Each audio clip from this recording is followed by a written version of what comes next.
Bueno, muchachos, buenas tardes para todos. Espero que estén bien. Muchas gracias por estar acá.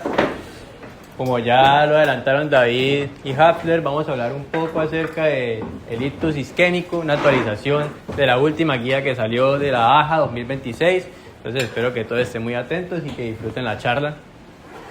A manera de introducción, pues hay que empezar haciendo énfasis en que el término accidente cerebrovascular debería estar en desuso debido a que se ha demostrado que realmente esta patología no es un accidente. No es un accidente porque el 90% de los stroke isquémicos pueden ser evitados debido a sus factores de riesgo, porque se deben a factores de riesgo modificables. Por lo tanto, no debería denominarse ACV, sino debería llamarse stroke, ictus o enfermedad cerebrovascular propiamente. ¿Listo? ¿Y qué es esto? No es más que un episodio agudo de disfunción neurológica focal o global causado por la lesión vascular del cerebro, médula espinal o retina. ¿Cómo se clasifica?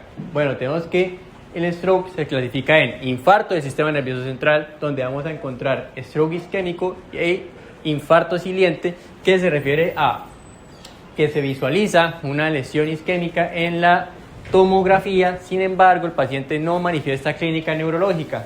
Y también se clasifica en hemorragia intracerebral y hemorragia subaracnoidea. Un poco de epidemiología, tenemos que los datos más actualizados a nivel global son en 2023, en donde encontramos una incidencia de 13.2 millones de casos nuevos de stroke, con una prevalencia de más de 9 millones en adultos mayores de 20 años. Además de eso, notifica una mortalidad de 6.79 millones de muertes en 2023, y tenemos que el ictus isquémico, que es el que vamos a tratar el día de hoy, representa la mayoría de los casos de enfermedad cerebrovascular, siendo el 80% de los casos en Estados Unidos y aproximadamente 60% de los casos a nivel global. En cuanto a la discapacidad crónica secundaria a una enfermedad cerebrovascular, tenemos que el 50% de las personas tras un ictus isquémico dependen de otra persona para poder realizar sus actividades. Y aquí encontramos el término DALYs, que se refiere a años de vida perdidos por discapacidad secundaria a la patología, en donde encontramos que se notifican 157 millones de personas con esto, y esto refleja un leve descenso respecto a 160.5 millones en 2021. Aquí hay una tasa estandarizada de los DALYs en donde encontramos 1.738 por 100.000 en 2023, que comparado con las cifras de 1990 que eran de 3.356, me parece importante señalar esto porque demuestra que el tratamiento, las terapias que han ido avanzando a lo largo del tiempo han podido solventar esa discapacidad en los pacientes que sufren de un stroke isquémico, y por lo tanto se busca preservar esa capacidad física de las personas. Ahora, los factores de riesgo de los que les estaba hablando. ¿Qué factores de riesgo podemos encontrar? Encontramos el principal, hipertensión arterial. También encontramos las dislipidemias, obesidad, consumo pesado de alcohol, tabaquismo, muy importante también, inactividad física, diabetes mellitus o resistencia a la insulina, y fibrilación auricular o valvulopatías. Esos son los factores de riesgo modificables. En cuanto a los no modificables, vamos a tener raza afroamericana, que aumenta el riesgo 2.3 veces de presentar un ictus isquémico, el sexo masculino, que es más prevalente esta patología en el masculino que en el femenino, la edad, que después de los 55 años el riesgo se duplica con cada década que pasa, y la historia familiar, que tener un antecedente familiar de ictus isquémico aumenta un 30% el riesgo de presentarlo.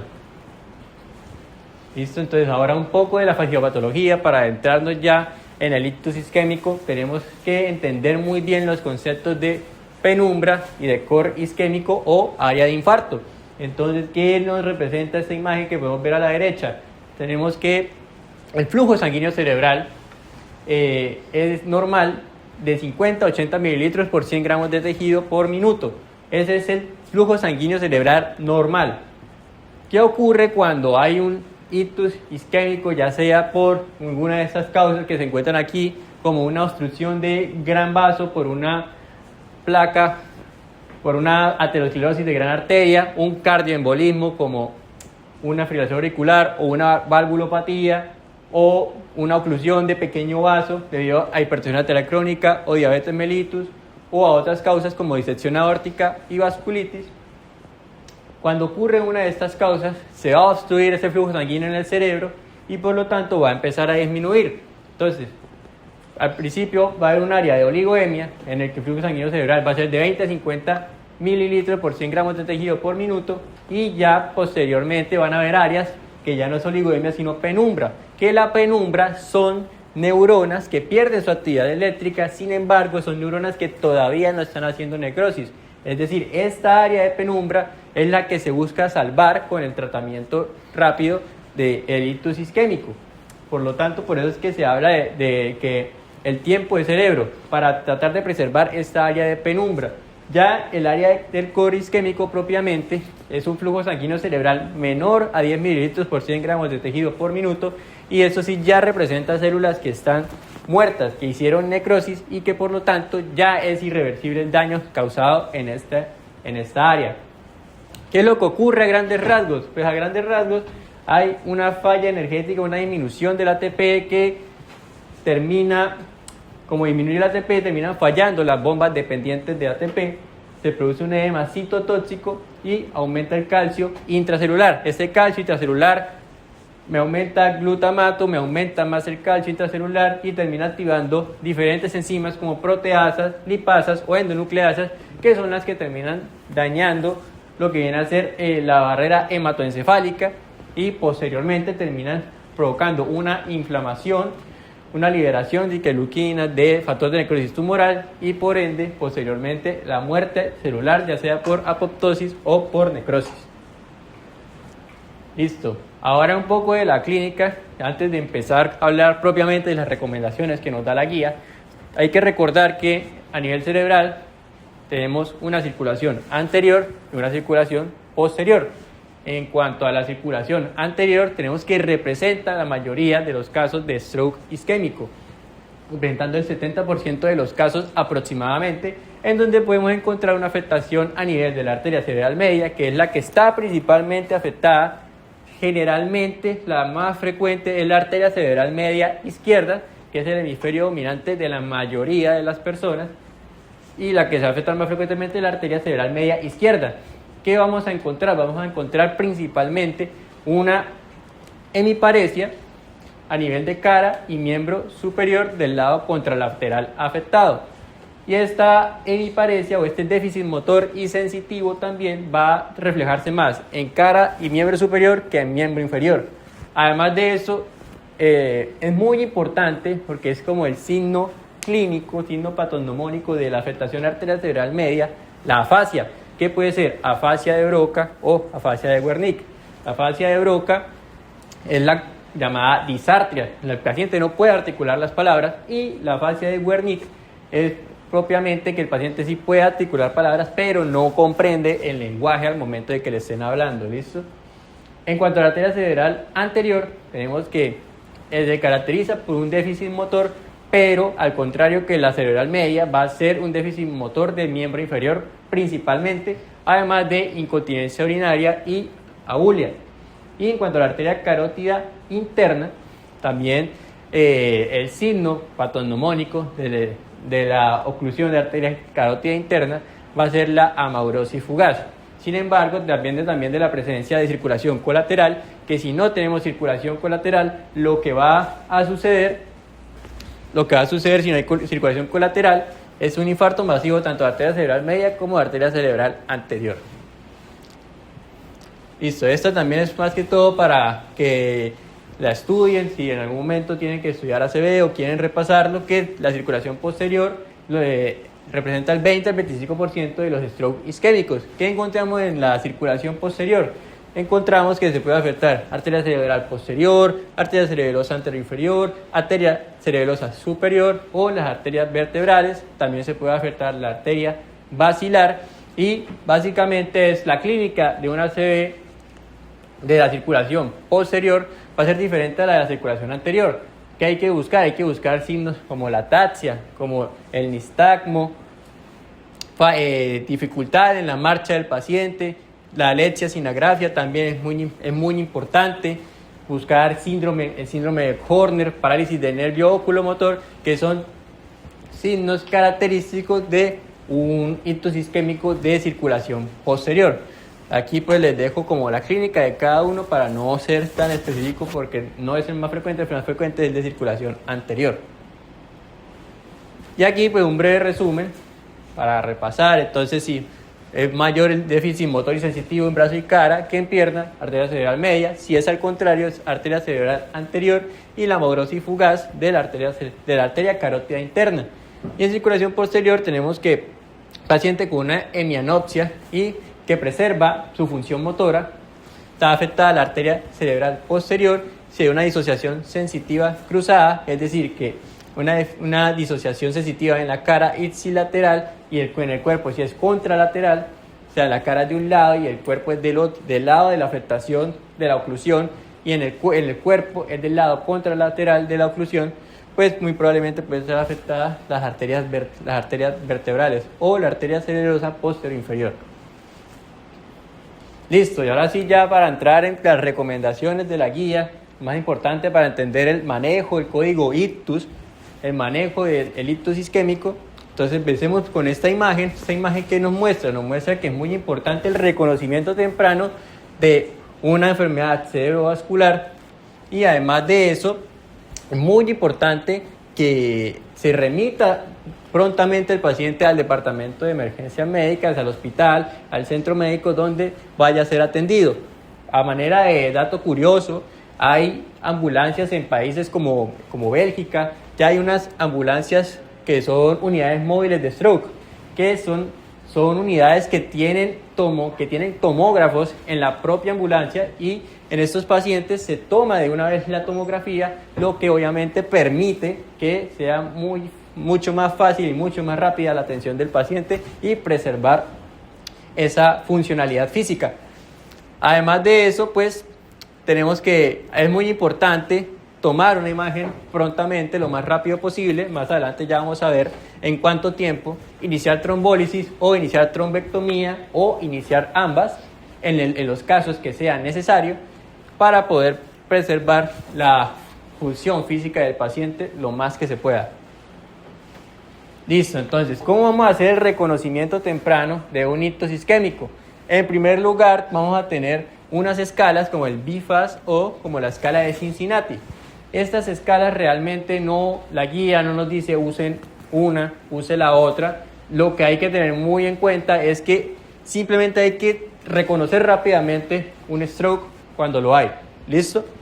Entonces podemos usar la escala BFAS, que evalúa la coordinación y el balance de la persona, evalúa si el paciente ha perdido la visión en uno de los ojos o si está viendo borroso, evalúa si hay alguna hemiparesia a nivel de la cara, si hay una debilidad a nivel de ambos miembros inferiores, se le pide al paciente que eleve ambos brazos para observar si hay pérdida de fuerza en alguno de los dos, y se evalúa el habla del paciente, ¿sí? Ver si tiene disartria o si tiene afasia, y posteriormente activar el código de emergencias y llevar rápidamente el paciente al hospital. Esta escala tiene una sensibilidad de 70% y especificidad de 85%, que nos dice que si una de estas es positivo, hay que sospechar en un stroke isquémico. Hay una escala que también es solamente el FAS, pero les traigo el BFAS porque esta nos permite evaluar también los stroke isquémicos de circulación posterior, con esta escala de Cincinnati, por ejemplo, no lo podemos evaluar y se nos puede pasar por alto. Con la escala de Cincinnati, pues básicamente es lo mismo, ver si hay una hemiparesia a nivel facial, ver si hay una disminución de la fuerza, una hemiparesia en los brazos, y ver si hay habla normal en el paciente. Si una de estas tres está positivo, también hay que sospechar altamente en un stroke de circulación anterior. Aquí está la sensibilidad y la especificidad. Y ahora, posteriormente, es muy importante también sospechar si hay una oclusión de gran vaso, porque las oclusiones de gran vasos, lo vamos a ver más adelante, se van a beneficiar del tratamiento con trombectomía. Entonces, ¿qué debemos hacer para tratar de identificarla tempranamente? Usar la escala RACE, que el RACE consiste en evaluar estos ítems: la apariencia facial, apariencia de extremidades superiores y extremidades inferiores, desviación de la mirada y afasia. ¿Listo? Entonces, pues cada uno tiene su puntaje: ausente, leve o severa. En una solamente si está ausente o presente, como la desviación de la mirada. Y lo importante es saber que si el RACE es mayor a 5 puntos, pues tenemos una alta probabilidad de oclusión de gran vaso. Tiene un valor predictivo positivo bastante bajo, es decir, no porque tenga un 5 puntos de la escala RACE, yo voy a decir de una vez, uy, mi paciente tiene una oclusión de gran vaso. Pero si tiene menos de 5 puntos, sí puedo pensar en que no la tiene, porque tiene un valor predictivo negativo del 94%, bastante alto. Listo, ahora hablemos del código stroke propiamente, que en el código stroke lo que vamos a hacer entonces, ¿qué es? Tenemos que activarlo rápidamente cuando lo detectemos, porque el tratamiento rápido evaluado en incremento de 15 minutos se asocia con mejores resultados. Entre más rápido empecemos, mejor resultado va a tener el paciente. Entonces, la mortalidad intrahospitalaria va a ser menor, va a haber menores tasas de hemorragia intracerebral, va a haber mayor deambulación independiente al alta y mayores tasas de alta al domicilio. Siguiente. Bueno, entonces listo. Yo ya identifiqué tempranamente a mi paciente, sospecho que tiene un stroke isquémico. ¿Qué es lo que tengo que hacer al momento que el paciente llegue a urgencias? En el momento que el paciente llegue a urgencias, hago el ABC, tomo los signos vitales y es muy importante tomar una glicemia capilar o sérica. Entonces, esto es muy importante, ¿por qué? Porque cuando yo sospecho un stroke, existen los stroke mimics. Entre ellos, más importante, una hipoglucemia o incluso una hiperglucemia, que me puede hacer síntomas similares a los de un stroke y por lo tanto es lo que debo descartar inicialmente. Entonces le tomo una glucemia. Si el paciente tiene una hipoglucemia, debo tratarla, porque es una contraindicación para trombólisis intravenosa. Si después de tratarla me doy cuenta de que los síntomas persisten, ahí sí debo pensar en hacer trombólisis intravenosa. ¿Qué es importante también? Confirmar la última hora en la que fue visto bien el paciente, ¿sí? Que es visto en su estado normal, sin afasia, sin hemiparesia, sin ningún síntoma clínico, independientemente de si se dieron cuenta mientras estaban en la casa desayunando con su familiar, o si simplemente se acostó a dormir y se despertó así. Hay que tener en cuenta la última hora en la que hayan visto bien. Así se haya acaba de despertar y se despertó así, la última hora en la que hayan visto bien. Además de eso, acceso intravenoso por 2 vías periféricas y tomar laboratorios como los hemogramas, los tiempos de coagulación, troponinas, un electrocardiograma y función renal. Que es importante saber de eso, que no se deben esperar los resultados de estos laboratorios para iniciar la trombólisis intravenosa. El único laboratorio es la glucemia. Ese es el único que se debe esperar. Listo, entonces bueno, esta es la escala NIS, que esta es la que nos va a permitir la evaluación del estado neurológico del paciente. Evalúa varios ítems como lo son el nivel de conciencia, el nivel de orientación del paciente, si obedece o no obedece órdenes motoras. Evalúa las extremidades superiores, tanto el izquierdo como el derecho, lo mismo las extremidades inferiores. Evalúa si hay paresia facial. Evalúa el campo visual, si el paciente tiene una hemianopsia o no tiene una hemianopsia, por ejemplo. Evalúa también la ataxia de miembros inferiores y superiores, exploración sensitiva, evalúa el lenguaje, disartria y extinción o inatención del paciente, ¿sí? Entonces, en base a esta escala NIS, pues yo voy a obtener un puntaje y ese puntaje me va a decir la gravedad del stroke isquémico que tiene, siendo un puntaje menor a 5, siendo un stroke menor, yendo de 6 a 10 un stroke leve, de 11 a 15 moderado, de 16 a 20 severo y mayor a 20 muy severo. ¿Por qué es importante el NIS?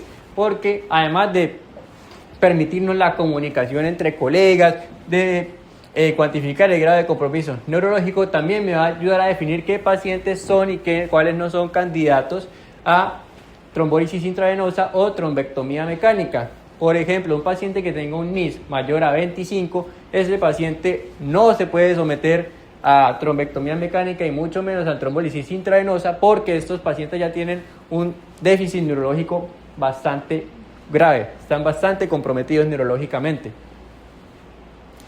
Listo, ahora, después de haber analizado al paciente, después de haber tomado la glucosa, haberle sacado el NIS, ¿qué es lo que voy a hacer? Entonces voy a tener que hacerle una neuroimagen. ¿Cuál es la neuroimagen que le voy a hacer? Una tomografía cerebral, TAC cerebral. En este TAC cerebral, ¿qué es importante? Primero, hacerlo antes de los 25 minutos, o sea, el paciente llega a urgencias, es el minuto cero, antes de que pase 25 minutos al paciente ya se le tuvo que haber tomado la tomografía. Y el resultado o la lectura, la interpretación de la tomografía debe ser en menos de 45 minutos. ¿Para qué me sirve la tomografía? Me sirve primero para descartar presencia de hemorragia, ¿sí? También me sirve para observar áreas de isquemia en el cerebro. Sin embargo, no siempre voy a encontrar áreas de isquemias en el cerebro en la tomografía, debido a que normalmente se suele presentar después de las 3 horas de evolución clínica. Por lo tanto, entonces, principalmente es para descartar hemorragia, para yo saber que no hay una hemorragia y saber que pueda usar trombólisis intravenosa, para saber que puedo trombolizar al paciente, ¿listo? Y además de eso, para ver la gravedad del stroke, ¿con qué se hace? Que hace con la escala Aspects. ¿Para qué me sirve la escala Aspects? Entonces, pues, esta principalmente es para evaluar los territorios irrigados por la arteria cerebral media. La arteria cerebral media, entonces, comprende la corteza anterior, lateral y posterior de la arteria cerebral media, que sería, pues, M1, M2 y M3. Además de eso, pues, me permite evaluar el núcleo caudado, la cápsula interna, el putamen y la corteza insular. Y además este corte se hace a nivel de los ganglios basales, luego 2 centímetros más arriba o a nivel de la corona radiada. Voy a evaluar la parte superior el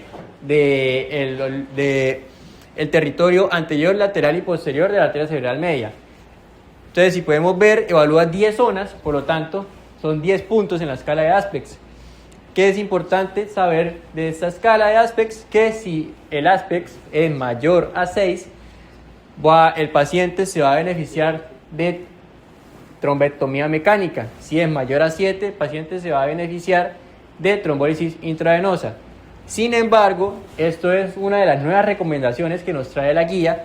Antes se sabía lo que les dije, que si el paciente tenía un Aspects menor a 6, no podía someterse a trombectomía mecánica.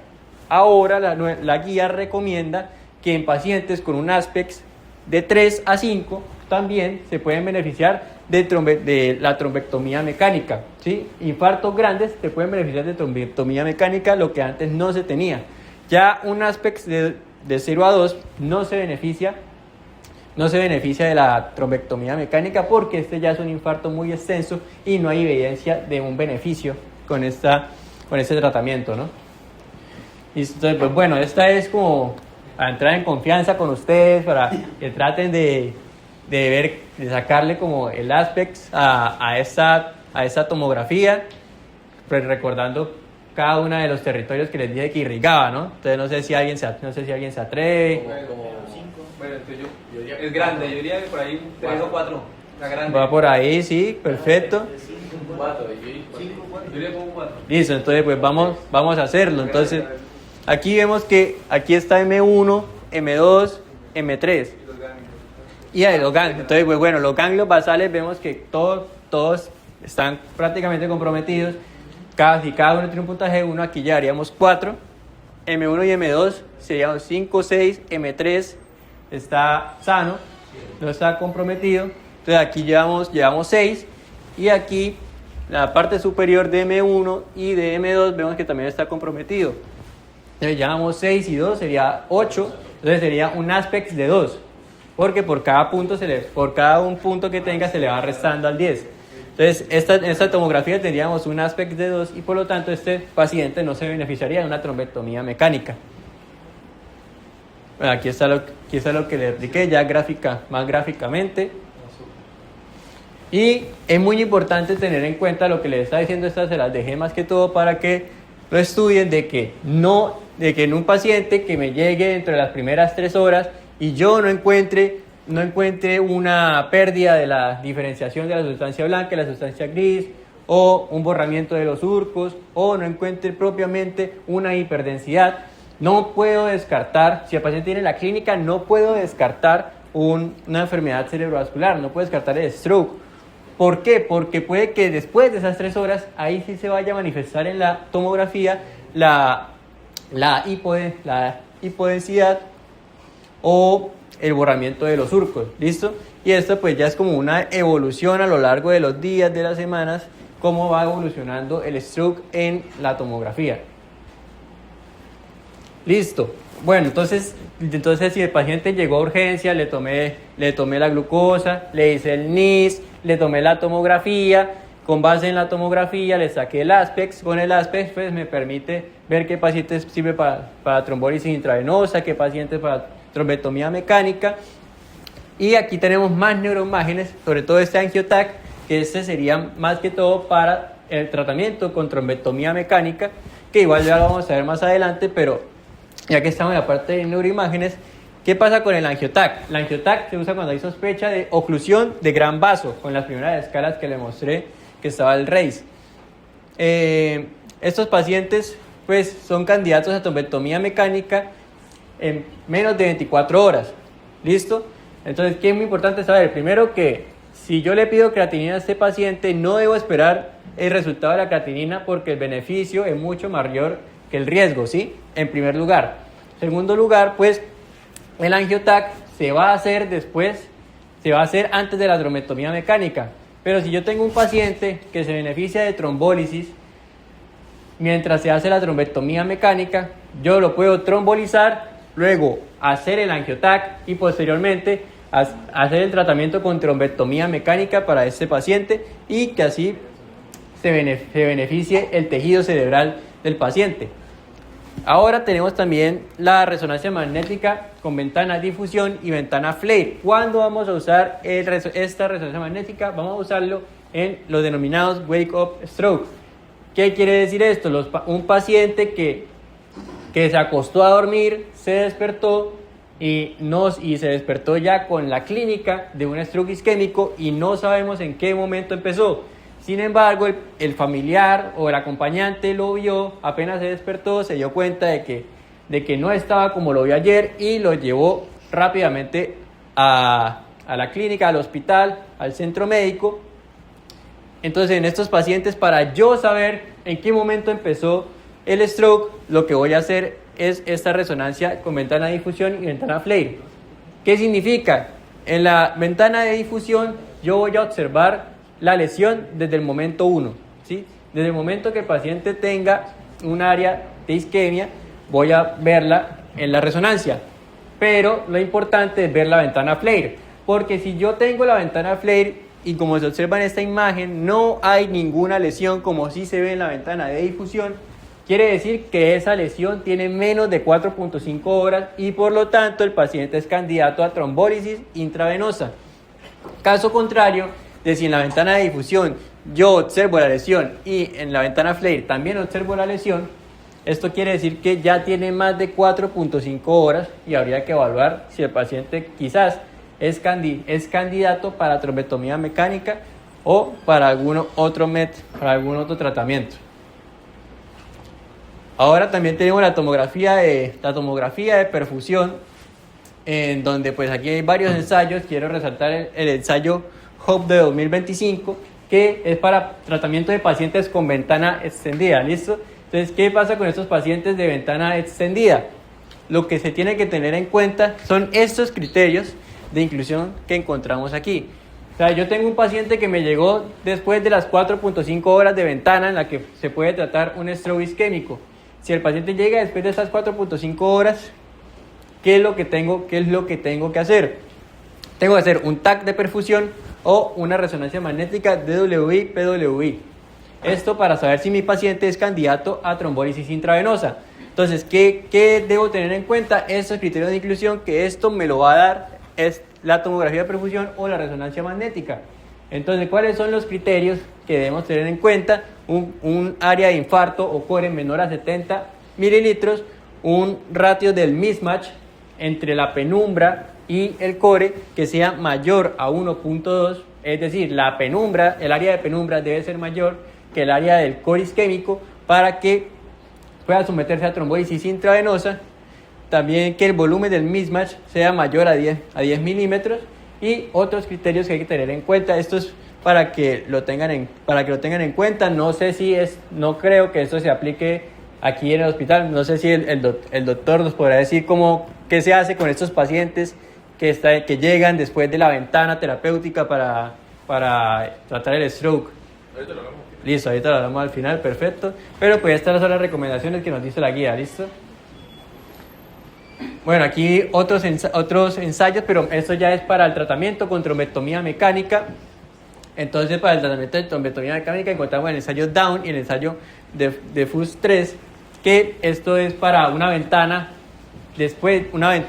tardía, mayor a las 6 horas, que es la ventana de la trombectomía, de 6 a 24 horas, que es lo que tenemos que observar. Entonces, ahí lo mismo, tenemos criterios de inclusión.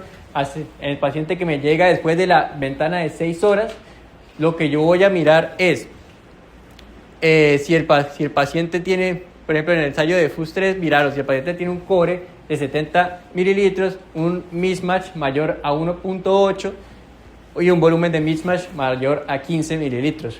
Esto es más que todo pues para que lo tengan en cuenta y tengan presente y que se lleven como conclusión que en un paciente que llega después de las 6 horas o después de las 4.5 horas de trombólisis, lo que se debe hacer es un TAC de perfusión. Siguiente. Listo, ahora, después de haber ya hecho de haber hecho las neuroimágenes, debo entrar a evaluar la oxigenación del paciente. ¿Qué recomienda la guía? A los pacientes que no estén hipóxicos no se les debe dar oxigenoterapia. Estos pacientes no se benefician de oxigenoterapia y lo que sí nos recomienda nuevo la guía es la hiperoxia normovárica. Esto en pacientes que estén gravemente comprometidos, que tengan un NIS de 10 a 20, un ASPEX mayor a 6 y que tengan menos de 6 horas de tratamiento. Es a los únicos pacientes que se les debe dar oxigenación. El resto, si el paciente no está hipóxico, no se le debe dar oxigenación.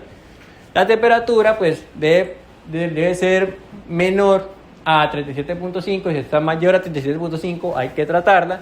Y el manejo de la glicemia es muy importante. Si el paciente tiene una hiperglicemia, yo no debo bajarla de golpe, no debo bajarla porque esto aumenta el riesgo de hipoglucemia, por lo tanto lo que debo hacer es mantenerlo entre 140 y 180, es mejor que bajarla a menos de 140 porque eso me aumenta el riesgo de hipoglucemia en los pacientes y la hipoglucemia es una contraindicación para el tratamiento con trombólisis intravenosa. Ahora, en cuanto a la presión arterial, ¿qué debemos hacer con la presión arterial? Si yo tengo que el paciente lo va a llevar a trombólisis intravenosa o lo va a llevar a trombectomía mecánica, lo que yo debo hacer es, si el paciente tiene una presión arterial mayor a 200 sobre 120, en este paciente lo que debo hacer es tratar de bajarla un 15%, preferiblemente a menos de 185, 110 milímetros de mercurio. Una vez se baja la presión arterial en estos pacientes, se puede iniciar el tratamiento con trombólisis intravenosa o con trombectomía mecánica.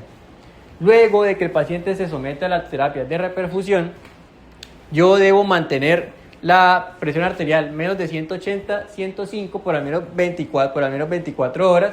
Lo mismo en los pacientes después de un tratamiento con trombectomía mecánica. Y está totalmente demostrado que no hay un beneficio de bajar de golpe la presión arterial a menos de 140. De hecho, esto puede comprometer incluso más al paciente porque puede aumentar el riesgo de hemorragia intracraneal. Listo, ahora hablemos de la terapia propiamente trombolítica, la terapia de reperfusión en estos pacientes. Entonces, la primera línea, lo primero que yo voy a pensar es ver si el paciente es candidato a trombólisis intravenosa. Si el paciente es candidato a trombólisis intravenosa, debo ver cuál es su ventana. Entonces listo, y llegó en menos de 4.5 horas, de una vez se pasa al TAC. Si llegó después de 4.5 horas, ahí ya se deben hacer ya neuroimágenes más avanzadas como el TAC de perfusión o la resonancia magnética de perfusión. Entonces, aquí ya vamos a centrarnos nuevamente en los escenarios. El escenario en el que el paciente me llega a mi ventana de 4.5 horas. Entonces, ¿qué es lo que yo voy a hacer? Ver si es elegible para la terapia con trombolisis intravenosa. Entonces, si es un paciente mayor de 18 años, si tiene déficit neurológico discapacitante, esto es muy importante que sea un déficit neurológico discapacitante, que el inicio de los síntomas sea menor de 4.5 horas y que la tomografía me excluya la hemorragia y la presión arterial sea menor a 185-110 milímetros de mercurio. Estas son unas metas de tiempo que deberían manejarse, deberían tenerse. Es que el paciente, desde que llega a urgencias hasta la terapia trombolítica, debería pasar menos de una hora. Eso es lo que recomienda la guía, debería pasar menos de una hora para que el paciente tenga un mayor beneficio. ¿Con qué lo voy a hacer? Lo puedo hacer con alteplasa, que la dosis la pueden ver ahí, 0.9 miligramos por kilo. El 10% se pasa en bolo intravenoso en 1 minuto y luego se deja una infusión del 90% de la dosis en 1 hora. Y esto es una nueva recomendación que nos deja la guía, y es que la tenecteplasa es recomendación 1A, al igual que la alteplasa, e incluso hay ensayos que demuestran cierta superioridad o no inferioridad de la tenecteplasa con la alteplasa. Entonces esta es una nueva recomendación que nos deja la guía, que la tenecteplasa es recomendación 1A también para el tratamiento con trombólisis intravenosa. Aquí encontramos pues que la dosis es de 0.25 miligramos por kilo y máximo 25 miligramos. Incluso se piensa que es mejor debido a que esta se aplica en un bolo intravenoso único, no se deja una infusión como con la alteplasa, sino que se aplica un bolo intravenoso único que se pasa en 5 a 10 segundos. Y esto demuestra beneficios, por ejemplo, en los pacientes que tienen que hacer traslado a otro hospital, por ejemplo. Listo, ahora el segundo escenario es cuando nos llega un paciente en la ventana de más de 4.5 horas, entonces para recordar qué es lo que debemos hacer, si es un wake-up stroke, hacer la resonancia magnética de difusión FLAIR, ver los criterios de inclusión y tratar con alteplasa o tenecteplasa.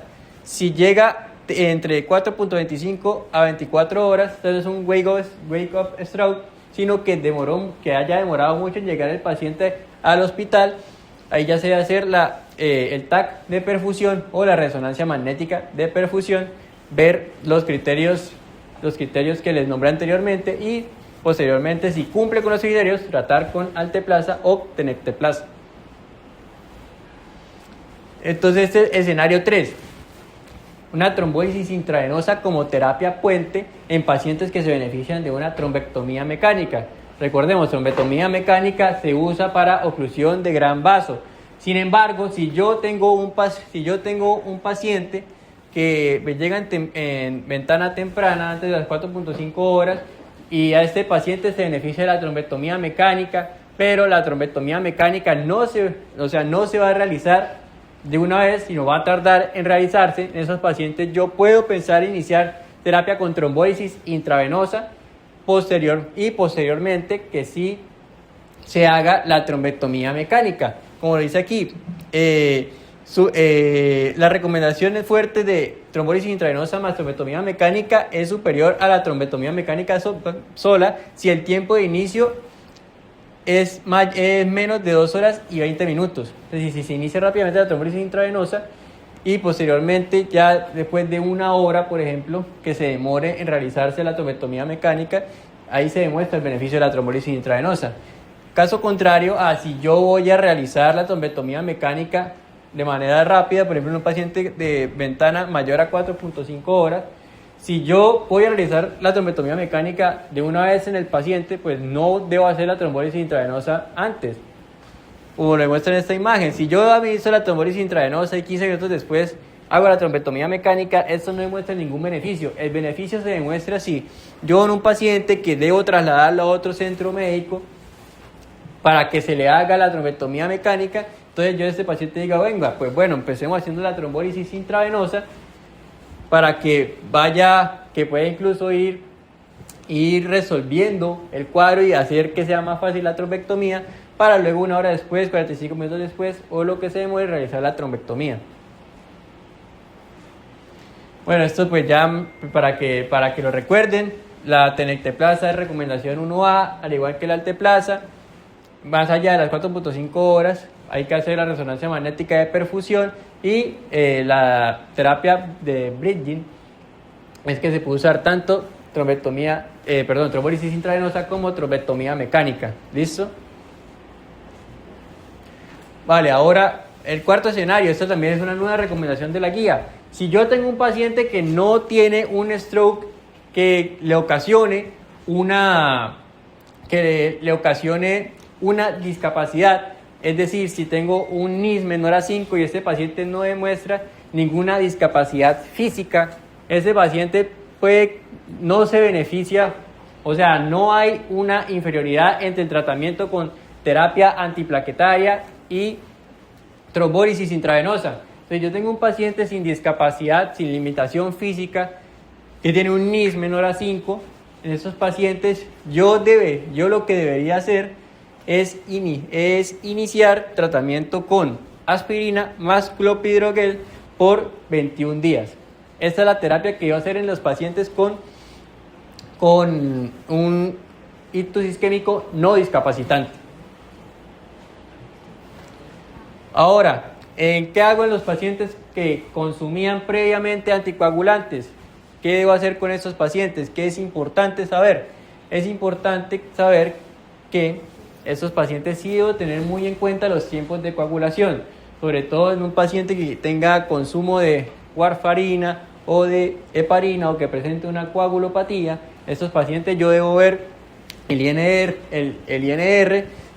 el tiempo de trombina y de protrombina, de protrombina y de tromboplastina y el número de plaquetas. ¿Por qué? Porque si presenta un INR mayor a 7 o tiempos de coagulación aumentados, estos pacientes puede que no se beneficien de una trombólisis intravenosa. Por lo tanto, en estos pacientes sí debe esperarse un poco esos resultados para saber cuál es el beneficio, porque si yo hago trombólisis en estos pacientes, muy probablemente puede que me hagan una hemorragia intracraneal y una posterior complicación del cuadro clínico. Listo, ahora después de tratado el paciente, ¿qué debo tener en cuenta? Pues debo tener una monitorización. Las primeras 2 horas debe ser cada 15 minutos. Luego de 2 a 8 horas debe ser una monitorización cada 30 minutos. Y después de las 8 horas hasta que termine el día debe hacer una monitorización de cada 1 hora, preservando siempre la presión arterial que sea menor a 180, 105. Hacer un TAC de control a las 24 horas después del último TAC y después del tratamiento. ¿Y qué hago si el paciente tiene una hemorragia al momento de haberlo trombolizado? Entonces, en estos pacientes lo primero que se va a hacer es detener la difusión de alteplasa o de tenecteplasa. Además de eso, pedir estos laboratorios, hemograma, los tiempos de coagulación, hacer un TAC de emergencia para ver pues esa hemorragia intracraneal que se está presentando y tratar con ácido tranexámico 1000 miligramos intravenosos en 10 minutos, crioprecipitados de 10 unidades en 10 a 30 minutos, interconsulta con hematología y neurocirugía y mantener controlada la presión arterial. ¿Listo? Bueno, estas son situaciones de beneficio-riesgo. Me gustaría resaltar que en un paciente que tenga incertidumbre diagnóstica, si no se sabe si el paciente tiene o no tiene el stroke isquémico, es mejor iniciar la terapia trombolítica porque es mayor el riesgo que puede presentar, es mejor el beneficio que puede presentar al paciente al riesgo, ¿sí? El paciente, si lo llega a tener, pues se beneficia de la terapia, y si no llega a tener, no es tanto el riesgo que va a presentar este paciente. ¿Listo? Bueno, aquí hay algunas contraindicaciones relativas que nos dejaba la guía. Tenemos contraindicaciones cardiovasculares como un infarto agudo de miocardio reciente, cirugía reciente como un trauma mayor que no sea el sistema nervioso central, que se haya presentado a menos de 3 meses, cirugía menos de 10 días, sangrado gastrointestinal o genitourinario. Bueno, aquí les dejo todas las contraindicaciones relativas. Siguiente. Y aquí están las contraindicaciones absolutas. Entonces, si yo tengo un TAC, una tomografía con una hipodensidad extensa, una tomografía con hemorragia, como ya dijimos, si hay hemorragia no se puede tratar con trombólisis, neurocirugía con menos de 14 días, disección del arco aórtico, coagulopatías severas. Ahí están todas las contraindicaciones absolutas. Y ahora pues ya entremos de nuevo en el tratamiento con trombectomía. Entonces, el tratamiento con trombectomía, ¿qué es importante? ¿Qué nos dice de nuevo la guía? Nos dice que además de servirnos en ventanas extendidas, que la ventana es de 0 a 6 horas, pero se puede extender hasta 24 horas con ciertos criterios, también nos sirve para infartos extensos, como se los nombré, para aspects de 3 a 5, se puede usar la trombectomía mecánica de igual manera y es recomendación 1A, y para la circulación posterior, que ya se lo voy a nombrar posteriormente. Entonces, el primer escenario es un paciente que nos llegue dentro de la ventana estándar de 0 a 6 horas, que tenga un core isquémico pequeño o mediano. Entonces, en estos pacientes, ¿qué debo ver? Debo ver si este paciente se beneficia de trombectomía mecánica. Aquí están entonces los criterios que debo ver en este paciente. Tenemos que sea mayor a 18 años, que tenga una escala de ranking de 0 a 1, o sea, que tenga independencia funcional, un NIS mayor a 6, un aspects mayor a 6 en el TAC simple, porque mayor a 6 porque es un core pequeño mediano, que sea de la arteria M1, de la arteria cerebral media, la región M1, que la presión arterial sea menor a 185-110 y que esté dentro de las 6 horas para iniciar el tratamiento, ¿no? Entonces, ¿qué es importante en esta parte? En esta imagen podemos ver que se beneficia a este paciente con la trombectomía mecánica porque se comparó en un estudio el tratamiento con trombectomía mecánica y el tratamiento médico convencional y se demostró que hubo un aumento en la población tratada con trombectomía mecánica que beneficiaba la independencia funcional de estos pacientes. ¿Listo? Además de esto, pues es muy importante estas metas de tiempo también que nos recomiendan, que tienen que ser en menos de 90 minutos. Si el paciente tiene que referirse a otro centro médico, o menos de 60 minutos si en el mismo centro médico se puede realizar la trombectomía mecánica. Ahora, el segundo escenario, el anterior era de 0 a 6 horas y estaba dentro de la ventana. Ahora tenemos el segundo escenario que es de 6 a 24 horas, que tenga un core isquémico pequeño. Entonces, en estos pacientes, pues, estos son los estudios que ya les había mostrado anteriormente, el estudio Down y el de FUS-3, que nos dan estos criterios clínicos en la tomografía de perfusión, que nos permite ver si el paciente es candidato o no es candidato a la trombectomía. Estos son los criterios clínicos que ya se los había nombrado. Si el paciente cumple con estos criterios, posteriormente es candidato a ventana extendida y por lo tanto se beneficia del tratamiento con trombectomía mecánica. Listo, ahora esto es lo que les había nombrado que era nuevo de la guía, que para los infartos extensos, ¿qué debemos tener en cuenta? Los de 0 a 2 no se benefician de trombectomía mecánica, ASPER 3 a 5 sí se benefician, porque a pesar de que hay un leve aumento de riesgo de hemorragia intracraneal sintomática, es mucho mayor el beneficio que puede presentar el paciente porque se duplica el porcentaje de independencia funcional que puede ganar el paciente. Y podemos ver pacientes tratados con trombectomía mecánica, 21% contra el 9% con la terapia médica convencional. Entonces aquí están las recomendaciones nuevamente para que no se les olvide. 1A, aspect de 3 a 10, se puede tratar con trombectomía mecánica. Ahora, pacientes con discapacidad previa, estas son ya recomendaciones de menor evidencia, menor calidad, pero la guía las propone, que pacientes que tengan una escala de ranking menor de 2, se puede tratar con trombectomía mecánica y que tengan ya una escala de ranking de 3 a 4, pues ya es de menos evidencia, pero también se puede tratar con trombectomía mecánica y puede haber cierto beneficio en la capacidad física y la independencia funcional de estos pacientes. Ahora, delitos de circulación posterior. ¿Qué es importante delitos de circulación posterior? Para no abarcarlo mucho, recordar la clínica que les nombré anteriormente, buscar ataxia, nistagmo, vértigo, diplopía en estos pacientes.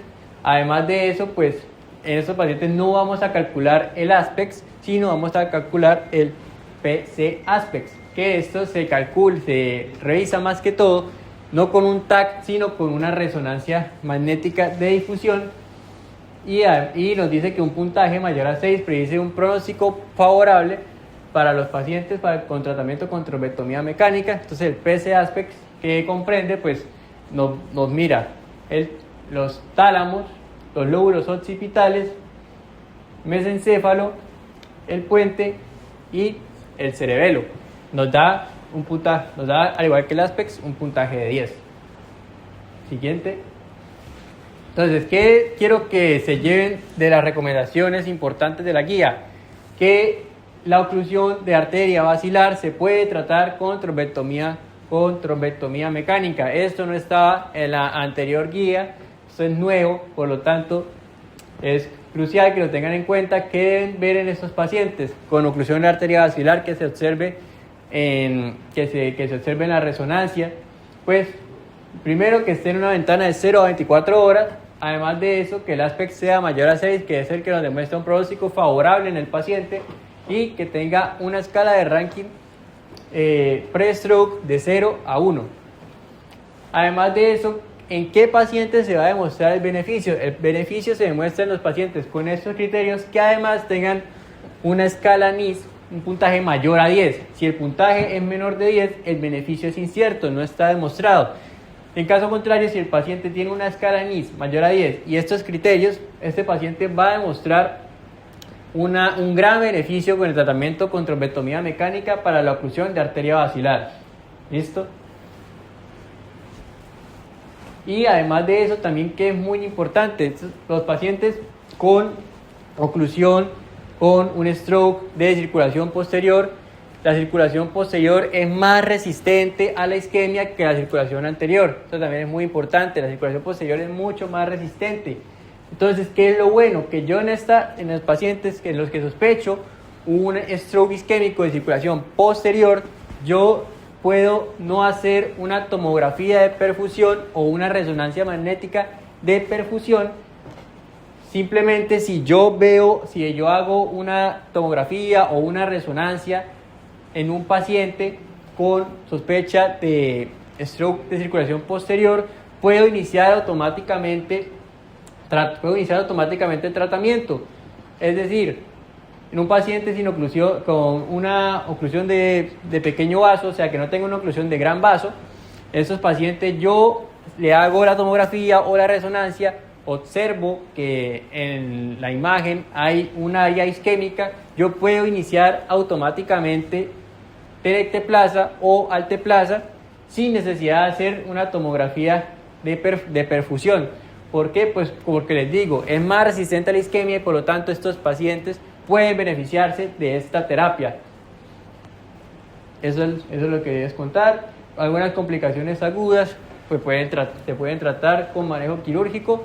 Puede usar craniectomía descompresiva, que es altamente efectiva para reducir la mortalidad en infartos hemisféricos o cerebelosos grandes.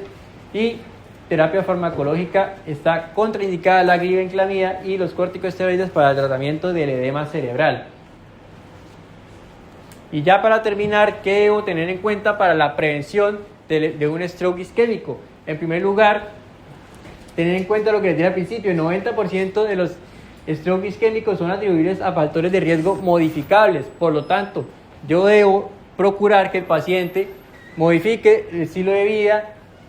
Además de eso, terapia antitrombótica o anticoagulante en los pacientes que lo requieran, tener unas metas metabólicas y hacer un seguimiento a estos pacientes. Entonces vamos a ver rápidamente cada uno de los ítems. En cuanto a los estilos de vida, el paciente en primer lugar debe evitar completamente el cese del consumo del tabaquismo. Debe evitar consumir tabaco. Además de eso, realizar al menos 20 minutos de actividad física diaria para reducir el riesgo vascular un 40% y restringir también el consumo de sodio. Eso en primer lugar en los estilos de vida. La terapia antiplaquetaria. Entonces, esto es muy importante en un paciente. Puedo hacer terapia con doble agregación plaquetaria, monoterapia solo con aspirina o con ticagrelor como alternativa. Entonces, ¿en qué pacientes uso yo doble agregación plaquetaria? Como les dije, en un paciente que tenga un NIS menor a 5 y que no tenga discapacidad física, entonces en esos pacientes yo no hago trombólisis, yo inicio la doble antiagregación con aspirina y clopidogrel por 21 días y posteriormente se continúa el manejo con aspirina en monoterapia de por vida, ¿listo? O a largo plazo. Ahora, la monoterapia con aspirina, ¿cuándo lo voy a usar? Lo voy a hacer después de un paciente que traté con trombólisis intravenosa o con trombectomía mecánica. Espero al menos 24 horas después del tratamiento para iniciar la aspirina, ¿listo? Y la aspirina pues también va a ser a largo plazo o de por vida. Ticagrelor es una alternativa al clopidogrel. Puede usar aspirina con ticagrelor por los primeros 30 días, pero esto ya es más específico en pacientes con variantes genéticas. Sin embargo, la guía también lo pone como una recomendación. Y ¿qué es importante tener como precauciones? Primero, no puedo poner terapia antiplaquetaria en las primeras 24 horas del tratamiento con trombólisis o con trombectomía. También no usar triple terapia, no usar aspirina, clopidogrel ni ticagrelor. Solamente usar aspirina o clopidogrel en los pacientes que lo requieran o aspirina en monoterapia en los pacientes que lo requieran. Y no se debe añadir antiplaquetarios a pacientes que estén con tratamiento ya con anticoagulantes. ¿Qué es lo que vamos a ver ahora en pacientes?